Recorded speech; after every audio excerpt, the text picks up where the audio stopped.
Di tubuh pemerintah sendiri, sampai sekarang tidak pernah ada pembahasan tentang penundaan pemilu maupun penambahan masa jabatan presiden dan wapres, baik untuk menjadi 3 periode maupun untuk memperpanjang 1 atau 2 tahun. Tidak ada di pemerintah.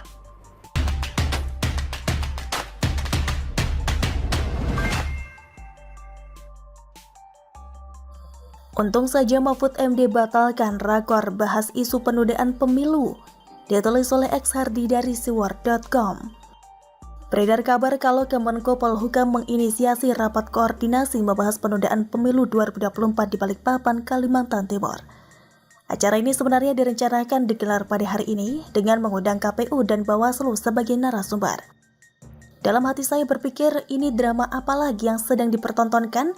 Dari sini saja saya bisa menebak bakal mudah digoreng oleh kelompok sebelah, apalagi kadrun yang sudah lama tidak makan nasi bungkus akibat sepi job demo. Membahas penundaan pemilu, ini bisa ambigu dan tidak jelas. Bisa diartikan rapat menyikapi isu penundaan pemilu dan meyakinkan masyarakat mengenai pemilu tetap di tahun 2024. Tapi bisa juga diartikan sebagai membahas skema dan prosedur penunda pemilu. Dengan ketidakjelasan ini justru bakal jadi sasaran empuk kelompok sebelah untuk membuat narasi tajam dengan mudah. Padahal logikanya kalau memang tidak ada niat untuk menunda pemilu, cukup diam saja dan tetap yakinkan publik soal pemilu 2024. Kalau ada rapat bahas penundaan pemilu, ada kecurigaan bahwa ini semacam test the water dengan melihat reaksi dari KPU dan Bawaslu. Kalau oke, lanjut ke next step. Ini mudah sekali dijadikan senjata untuk menciptakan kegaduhan politik. Untung saja Mahfud MD mengatakan bahwa pihaknya sudah membatalkan pertemuan dengan Bawaslu dan KPU di Balikpapan. Dia menyebut pembatalan dilakukan untuk menghindari beredarnya isu liar bahwa dirinya yang memimpin rapat penundaan pemilu. Ya, itu kita batalkan, karena itu akan menimbulkan isu liar seakan-akan kita mengagendakan. Padahal sebenarnya kita mau menjelaskan kepada masyarakat bahwa agenda pemerintah tetap, kata Mahfud. Mahfud menegaskan pemerintah tetap fokus mempersiapkan pelaksanaan pemilihan umum atau pemilu 2024 mendatang. Jadi pemerintah tetap menyiapkan jadwal 2024 untuk pemilu presiden dan wapres, serta legislatif dan pilkada serentak. Urusan parpol di DPR silakanlah. Kita akan bekerja secara profesional sesuai dengan tugas dan fungsinya, katanya lagi. Politik kali ini memang sangat membingungkan dan penuh dengan plot twist tidak terduga. Ibarat film ala Christopher Nolan yang penuh kejutan yang mengejutkan. Saya pun sempat terkaget-kaget dengan kejutan politik ini.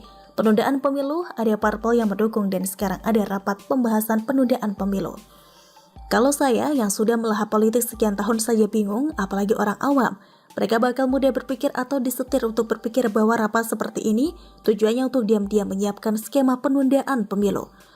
Untung saja Mahfud MD membatalkannya di menit terakhir meski saya bingung kenapa bisa sampai ada wacana rapat seperti ini. Diam saja kadang digoreng mereka, apalagi bikin rapat yang topiknya multi tafsir. Meriahlah. Kalau jadi digelar, saya prediksi tidak butuh waktu lama lagi. Kelompok sebelah menggoreng isu ini sampai hangus tidak dikenali. Untung saja isu ini gak tenggelam oleh hebohnya pemberitaan soal pawang hujan yang beraksi di Mandalika MotoGP. Kadrun sedang bahagia karena ada gorengan di Mandalika yang sangat lezat. Memang benar yang dikatakan Mahfud, di mana diskusi soal penundaan pemilu di partai politik, DPR, LSM, dan Ormas merupakan hal lumrah dan tidak bisa dilarang. Ini adalah era demokrasi masyarakat, memiliki kebebasan dalam memberikan pendapat. Hal ini berbeda dengan zaman Orde Baru, di mana partai politik hingga LSM dibungkam, sama dengan kelompok sebelah yang membahas soal khilafah. Tidak bisa dilarang, hanya bisa dikecam keras. Yang penting, publik sudah mulai menandai pemerintah.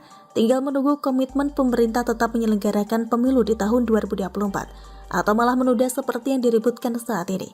Kelompok sebelah sudah ancang-ancang, pasang kuda-kuda, atau menggeber habis motornya. Begitu pemerintah silap, atau bahkan bikin manuver aneh, mereka akan dengan senang hati bikin gaduh.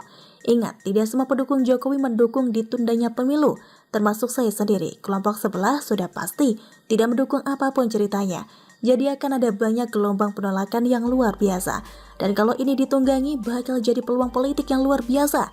Kadrun bakal dapat banyak job dan sering makan nasi bungkus sambil jongkok di dekat batang pohon sambil ngadem.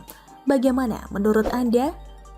Ada sumur resapan yang letaknya masih di dataran rendah. Salah satu fungsi sumur resapan membantu mengurangi genangan air di jalanan, tetapi daya tampung sumur resapan terbatas.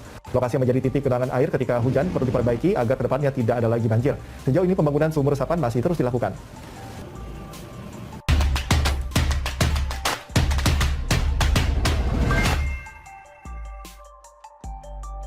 Sumur resapan gagal lagi, Lebak Bulus tergenang lagi, Wagub ngeles lagi. Ditulis oleh X Hardi dari Siwar.com. Kita minggir dari pembahasan tentang Formula E sejenak. Kita beralih ke sumur resapan yang merupakan program andalan Anies. Program ini tidak lolos anggaran karena DPRD DKI menganggap tidak efektif dan hanya boros uang. Anggaran dihapus. Ternyata memang benar sumur resapan tidak begitu bermanfaat.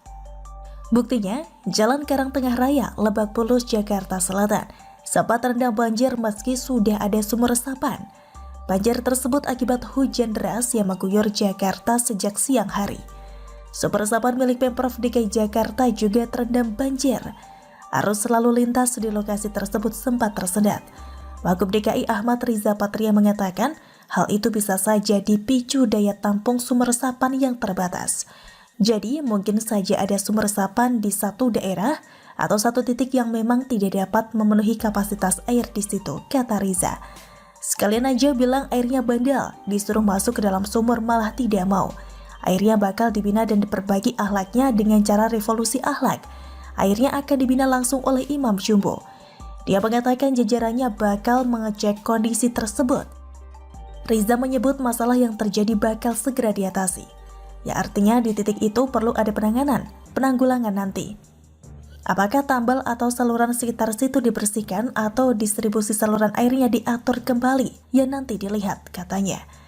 Nah kan ujung-ujungnya akan dilakukan pengecekan saluran air dan membersihkannya. Sama saja kalau sumber resapan tidak berguna dan ujung-ujungnya selokan yang dibersihkan. Jadi ngapain bikin sumber resapan? Atau secara tersirat diakui oleh Wagub DKI bahwa sumber resapan tidak ada gunanya. Hanya jadi hiasan yang memperjelek tampilan jalan. Jadi sumber resapan ini menimbulkan tanda tanya. Sumur ini meresap apa? Apakah meresap air atau malah meresap anggaran?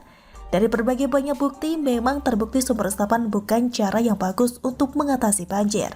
Sungguh aneh kalau Anies tidak berpikir sampai ke situ. Sumber resapan tidak bisa menampung air hujan dan bukan solusi banjir. Namanya saja sumber resapan, tapi entah apa yang diserap, boros anggaran, merusak estetika jalan. Padahal Anies adalah penggemar beautifikasi kelas berat.